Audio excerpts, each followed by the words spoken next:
Overall well-being is not only determined by the way you move your body and what you eat, but also by your daily habits. Today, I am going to share with you 5 of my wellness daily habits that contribute to my overall well-being. Before we get started, I do want to mention that these habits are based off of my personal experiences and my personal perception of overall well-being. So the very first one is the first thing that I do in the morning when I wake up, and that is tongue scraping. If you are familiar with Ayurvedic practices, you may have heard of tongue scraping before. If you have not, essentially what tongue scraping is taking a tongue scraping tool to remove the layer of film that develops on your tongue overnight. So while we sleep, the body detoxifies itself. One of the ways in which it detoxifies itself is through the mouth. So if you ever notice when you wake up in the morning, there's a layer of film on your tongue, and that film contains waste, toxins, and bacteria. The idea with tongue scraping is to remove that off of the tongue first thing in the morning so it's not ingested back into the body and so it's not sitting in the mouth. This is scientifically proven to be beneficial for oral hygiene as well as gut health. So if you think about it, if you don't remove that layer and you drink something or eat something, if it's on your tongue and it's getting all mushed up in the water and the food, it's gonna find its way back into your digestive tract. So the first thing that I do for my overall well-being is tongue scraping for oral hygiene and also gut health. Number 2 is journaling. Now the journaling I'm talking about is a little bit different than what you may normally hear. A lot of people specifically journal about their feelings and emotions. The journaling that I am talking about is my to-do list. This type of journaling helps me with mental clarity, and it also helps me manage stress and anxiety. So what does that look like? My to-do list is essentially a to-do list that I have for the whole entire week.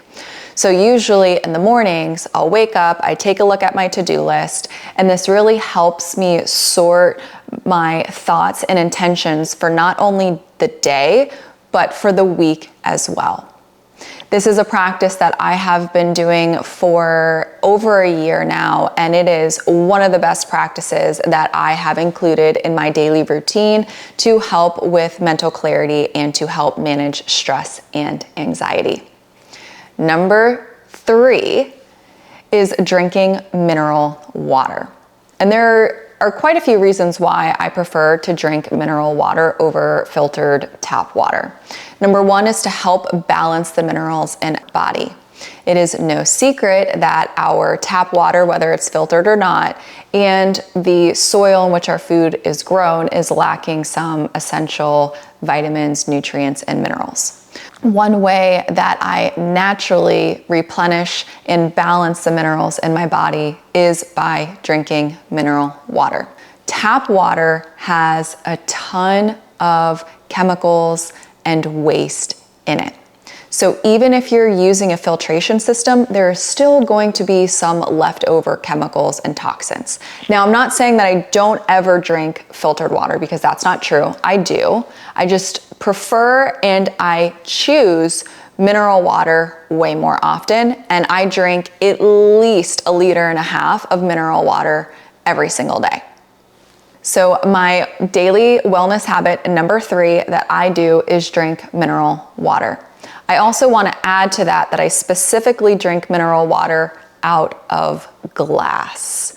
So I personally like to avoid plastic as much as possible. There have been many studies that link plastic to disrupting the endocrine system as well as contributing to other diseases and ailments, and I personally try to avoid it as much as possible.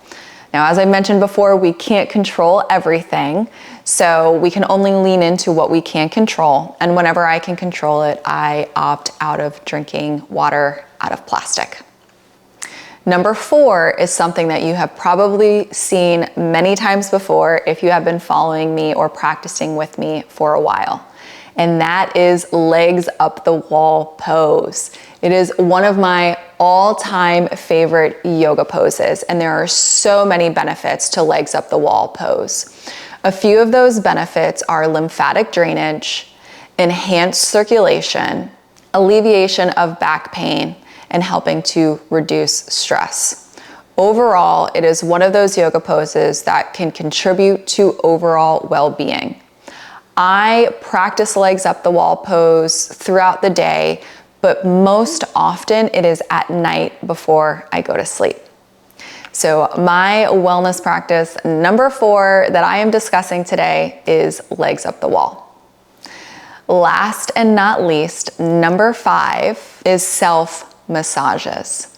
So there are primarily 3 areas that I do these self-massages on, and that is my neck, my face, and my stomach.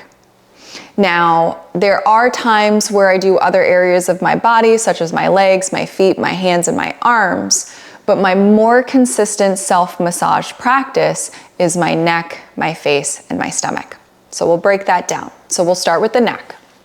Every night I massage my neck with castor oil. For me, this is beneficial in 2 ways. Number 1 is thyroid health.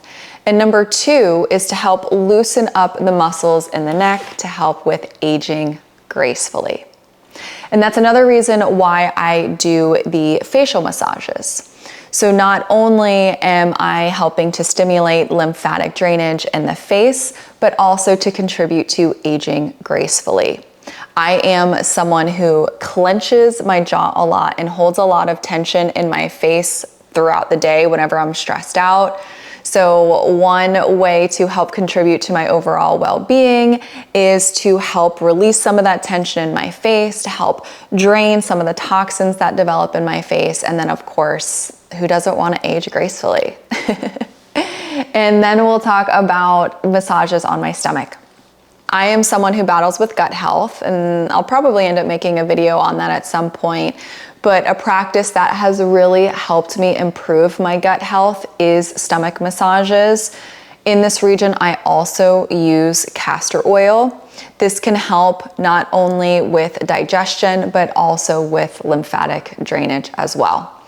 And if you're familiar with lymphatic drainage and self-lymphatic massages, you may also recall that these 3 regions are very, very common when it comes to help stimulating the lymphatic system. So the 5th wellness habit that I have discussed today is self-massages. These 5 wellness habits are not the only wellness habits that I do to contribute to my overall well-being. These are currently my top 5, and they are in my daily regimen. If you have any questions for me, if you're interested in any other habits that I do, please let me know by dropping a comment below. And if you enjoyed this video, please be sure to like and share. Thank you so much for tuning in with me today, and I will see you soon. Have a great day.